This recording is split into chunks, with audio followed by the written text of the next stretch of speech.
Hello friends, तर चिवूला शाळेत सोडल्याच्या नंतर मी घेतल्या भाज्या. तर भाजी मार्केटमध्ये आल्याच्या नंतर पटकन भाजी घेऊन घरी गेली. घरी गेल्याच्या नंतर कपडे धुवून उपमा बनवला. आणि मी उपमा बनवत होती तोपर्यंत इथे माझ्या मुलाने इथे गोल्डन कलरच्या पट्ट्या लावून घेतल्या दरवाजाला. तर बघा किती छान अशा पट्ट्या लावून घेतलेल्या आहेत त्यांनी. त्यानंतर चिवूची शाळा सुटली. चिवूसुद्धा घरी आली. तिला मी डबा दिला नव्हता, त्यामुळे मग मी उपमा केलेला तोच तिला म्हटलं खा. तर तिला उपमा काही आवडत नाही, म्हणून मी जबरदस्तीने तिला भरवायला घेतला. तर गोड बोलून बोलून असं तिला जरा मस्का लावला आणि तिला मी भरवून घेतला. त्यानंतर मग तिने 1-2 घास खाल्ल्याच्या नंतर तिला आवडला आणि मग ती खायला चालू केलं. तर खूप नाटके करते ती खाताना. तर रात्रीचे जेवण खूप उरलेलं होतं, बीटची भाजी, डाळ, आणि म्हणून म्हटलं आता सासूबाईंसाठी काहीतरी नवीन बनवावं लागेल, म्हणून शेवग्याचं कालवण केलं.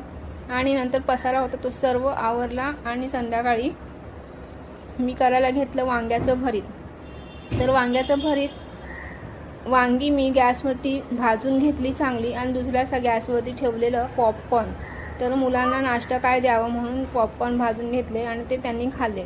आणि त्यानंतर बघा मी अशा पद्धतीने वांग्याचं भरीत बनवलं. वांग्याचं भरीत मला खूप आवडतं, पण घरामध्ये वांगं जास्त कुणाला आवडत नसल्यामुळे मी ते खूप कमी प्रमाणात घरी घेऊन येते आणि कधीतरी मला वांग्याचं भरीत खायला मिळतं.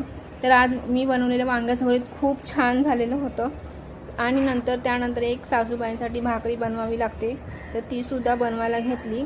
तर गरम पाण्यामध्येच मी ती भाकरी बनवते. जर थंड पाणी घेतलं ना तर काय होतं, ती भाकरी अशी तुटते किंवा अशी कडक वेगळीच बनते. म्हणून मी नेहमी गरम पाण्यातच भाकरी थापते.